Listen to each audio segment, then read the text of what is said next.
नमस्कार सभी को। मुझसे अक्सर लोग पूछते हैं कि मैंने सीजेपी प्रोटेस्टर्स को सपोर्ट क्यों नहीं किया, जबकि उनकी सारी मांगे स्टूडेंट्स के लिए थी और स्टूडेंट के मुद्दों के लिए सरकार पर प्रेशर बनाना जरूरी है। बावजूद इसके मैंने इन्हें सपोर्ट नहीं किया क्योंकि ये सभी पॉलिटिकली मोटिवेटेड लोग थे और केवल अपनी राजनीति चमका रहे थे। आज मैं 30s में हूँ। जब मैं अर्ली 20s में था तब मैंने देखा था कि मेरे शहर दिल्ली में एक प्रोटेस्ट ऑर्गेनाइज हुआ है जिसका मुद्दा काला धन था। वहाँ पर अलग अलग प्रोटेस्ट हो रहे थे।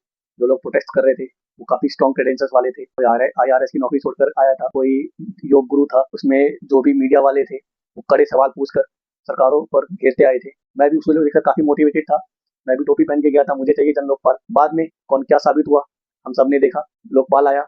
आप में से लोग बगैर इंटरनेट पे सर्च किए बता दीजिए कि भारत के लोकपाल का नाम क्या है, और सब लोग वहां पर केवल अपनी राजनीति चमका रहे थे। यही इस सीजेबी प्रोटेस्ट में भी देखने को मिला। उसके बाद सवाल उठता है कि क्या पुलिस द्वारा प्रोटेस्टर्स पर अटैक किया जाना सही था। ये बहुत ग्रे इशू है। हमने देखा अभी हाल में श्रीलंका, बांग्लादेश, नेपाल से किस तरह की तस्वीरें आई। सीजेबी प्रोटेस्ट में भी दिख रहा था कि बेशक उसमें most of the protesters were student, genuinely concern students, but वहां पर धपली गैंग वाले लेफ्टिस्ट थे जो हर जगह केवल अनार्की और राइट्स करने के लिए जाने जाते हैं।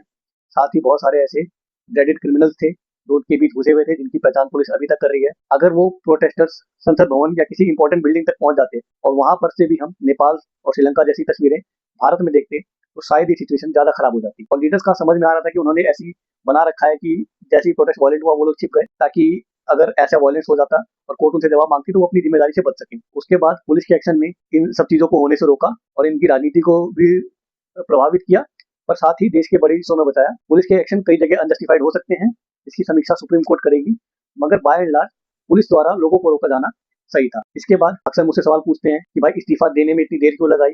जब जनता प्रोटेस्ट कर रही है तो आप क्यों नहीं उनकी मांग है जल्दी मान लिया जाए। जनता प्रोटेस्ट करती है, उनकी डिमांड होती है कि बड़ी व्यवस्था में सुधार लाया जाए, पर सरकारें कुछ अफसरों को सस्पेंड कर देती हैं, किसी मंत्री का इस्तीफा दिलवा के राजीनामा कर लेती हैं और प्रोटेस्ट हटा देती हैं। पहली बार मैंने देखा कि प्रोटेस्ट हुआ, सरकार ने सुधार लेकर आए पब्लिक एग्जामिनेशन अमेंडमेंट बिल के रूप में, मगर प्रोटेस्टर्स इस्तीफा मांग रहे थे। सुधार के बजाय इस्तीफे पर फोकस था। तो हालांकि स्टूडेंट्स का के लिए सरकार पर प्रेशर बनाए रखना जरूरी है, हर किसी माध्यम से उन्हें करना पड़ेगा।